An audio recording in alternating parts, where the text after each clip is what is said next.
Bonjour à tous, je suis Geoffroy Langlade et dans ce nouvel épisode de Maxiboat version podcast, nous allons parler de SeaFloatTech, une société innovante spécialiste dans la conception, la fabrication et l'installation de modules flottants, que ce soit pour des applications de plaisance, loisirs nautiques, yachting, industrie ou encore militaire. Des plateformes à très faible empreinte écologique, bientôt mises en place en France à Saint-Tropez dans le Var. Et pour en parler, je reçois Lionel Péan, président de SeaFloatTech. Pour ceux qui ne le connaissent pas encore, Lionel Péan est une légende de la course au large, avec un des plus beaux palmarès de la voile française. Bonjour Lionel Péan, donc on vous connaît en tant que skipper avec un très beau palmarès dont une victoire sur la Whitbread. On vous connaît un peu moins en tant que chef d'entreprise. Expliquez-nous un petit peu votre activité avec SeaFloatTech. Bon, d'abord, bonjour. D'abord, pour être marin à succès, on est chef d'entreprise, il ne faut pas oublier, sinon on n'y arrive pas. On est obligé de travailler avec de grandes équipes et toute la vie des projets sont des projets complexes avec de belles équipes. Avec le temps qui passe, moi j'ai décidé de me consacrer à un élément qui m'a toujours interpellé et pour lequel j'ai toujours réfléchi, c'est quand même comment organiser cette bande littorale et comment optimiser le développement autour de la bande littorale et notamment les problématiques de mouillage des bateaux et les zones de loisirs, les bases de vie et toutes ces choses-là. Et à la fin du projet de sport marketing avec SFS, j'avais du temps et je me suis dit que j'allais me consacrer entièrement à développer une idée que j'avais partagée avec deux amis ingénieurs, qui était de générer une nouvelle ligne de mouillage innovante, réversible, écologique, et qui permettait d'apporter non seulement du confort aux modules qui étaient accrochés, mais aussi, et qui est un élément important, de réduire le rayon d'évitement pour restituer de l'eau, ou en tout cas pouvoir dans un même espace soit mettre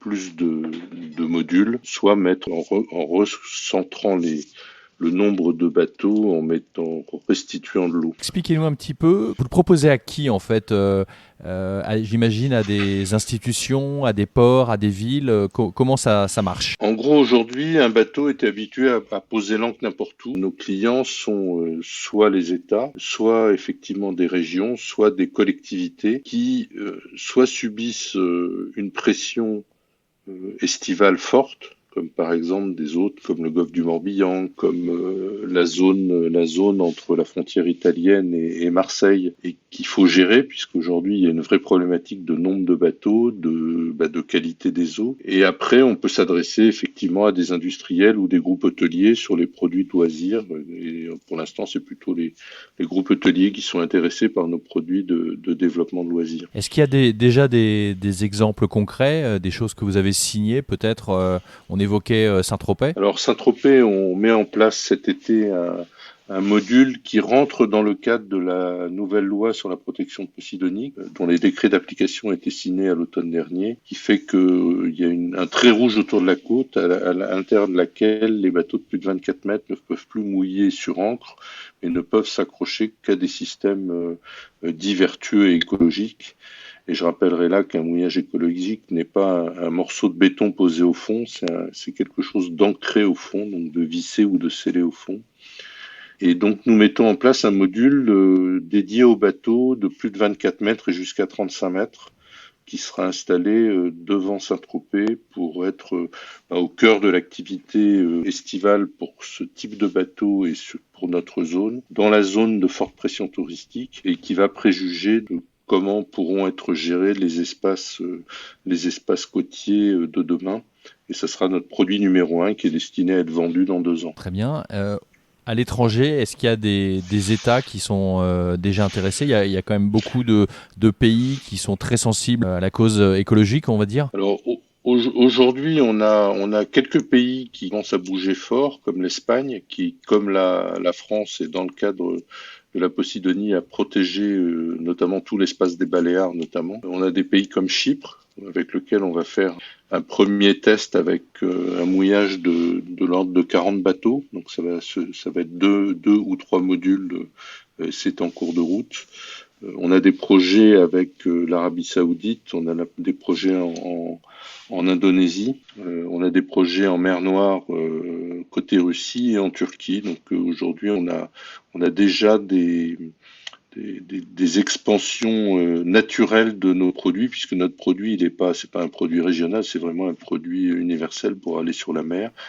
Et puis on a deux beaux dossiers qui sont actuellement sur la Polynésie, l'un à Moorea et l'autre à Papeete, où on peut, avec nos produits de regroupement, permettre de gérer effectivement l'afflux touristique qu'ils ont dans des espaces qui sont assez limités. Vous qui connaissez bien le monde maritime et puis aussi de la course au large, quel est votre regard justement sur tous les développements dans ce domaine, dans le domaine maritime et tout ce qui est autour du développement durable depuis plusieurs années? Est-ce que vous avez l'impression qu'il y a un progrès, qu'il y a une prise de conscience? Alors, bon, moi je parlais pas de la course au large, qui est quand même un micro-phénomène Bien à sûr. l'échelle de la planète. À l'échelle de la planète, ce qui est intéressant, c'est de regarder qu'est-ce qui se passe sur la mer globalement. Et aujourd'hui, on voit que pas loin de 90% des biens de consommation ou des matières premières voyagent par l'eau et par la mer. On voit que l'activité commerciale des paquebots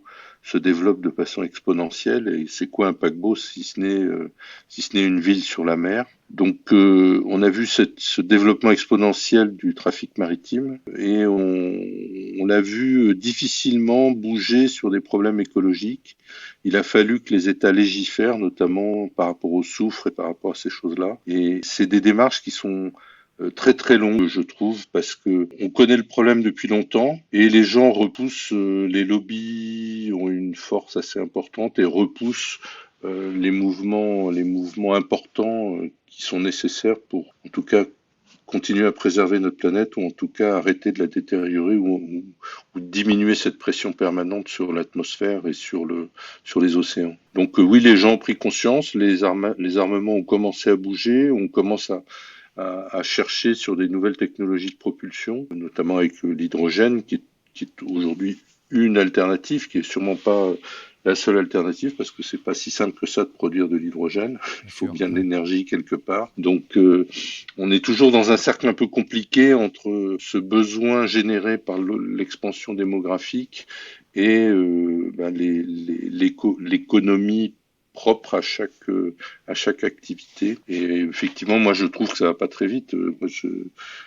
Comme je dis, moi, j'ai fait la Mini Transat en 79, c'était la deuxième Mini Transat. Et à l'époque, on avait signé une charte pour ne plus jamais jeter rien dans la mer. Et aujourd'hui, c'est plus trop les bateaux qui polluent la mer. Aujourd'hui, c'est la terre qui pollue la mer. Parce que quand on parle de plastique en mer, c'est pas du plastique qui a été déversé par les gens qui sont sur la mer, c'est des plastiques qui sont déversés par la terre vers la mer. Et rien que ça, on a du mal à convaincre les collectivités d'équiper leurs émissaires avec des filets de récupération de tous les déchets de la terre.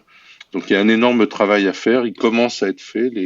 Nous, on a par exemple dans le Midi des communes qui ont déjà avancé dans des dossiers comme ça, comme Mandelieu qui a été très actif et proactif sur cette écologie. Il faut que ça continue, mais on a l'impression que les gens, ça les préoccupe pas.